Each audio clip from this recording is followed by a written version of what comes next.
कराची में लियाकताबाद सिंध गवर्नमेंट अस्पताल की ओपीडी में फ्रिज कंप्रेसर फटने और शॉर्ट सर्किट की वजह से आतिश ज़दगी का वाक़या पेश आ गया। अस्पताल अमले के 7 अफराद झुलसकर जख्मी हुए, 3 जख्मियों की हालत नाजुक है। फायर ब्रिगेड की 2 गाड़ियों ने आग पर काबू पाया। खुरम गुलजार रिपोर्ट करेंगे। लियाकताबाद सिंध गवर्नमेंट अस्पताल की ओपीडी में पेश आया आतिश ज़दगी का वाक़या। इत्तला मिलते ही फायर ब्रिगेड और रेस्क्यू टीमें मौके पर पहुंची। आतिश ज़दगी के नतीजे में झुलसकर जख्मी होने वाले अस्पताल स्टाफ के 7 अफराद को सिविल बंस वार्ड मुंतकिल किया गया। निगरान सूबाई वजीर सेहत साद खालिद नियाजी का मीडिया से गुफ्तगू में कहना था कि अमला मरीजों की जान बचाने की कोशिश में आतिश ज़दगी से मुतासिर हुआ।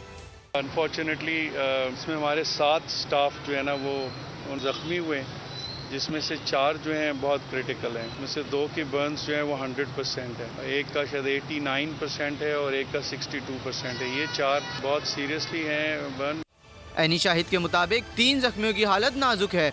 एक धमाके की आवाज़ सुन के ब्लड बैंक से जब मैं और मेरे कोलीग बाहर भागे हैं तो मैंने सिर्फ लोगों को बाहर निकलते हुए देखा है जलते हुए। हमारे जो 7-8 लोग झुलस के जख्मी हुए हैं उनमें से 3 सीरियस बताएं और 3 आईसीयू में हैं वो। बाकी जो 5 हैं उनकी हालत भी बहुत ज़्यादा तसल्ली बख्श तो नहीं कही जा सकती। आतिश ज़दगी के नतीजे में अस्पताल की ओपीडी में मौजूद 3 मोटरसाइकिलें भी जलकर तबाह हुई। बीडीएस हुक्काम ने भी रिपोर्ट में आग लगने की वजह कंप्रेसर फटने और शॉर्ट सर्किट बताई है। सब्सक्राइब करें और बेल दबाएं ताकि कोई खबर रह न जाए।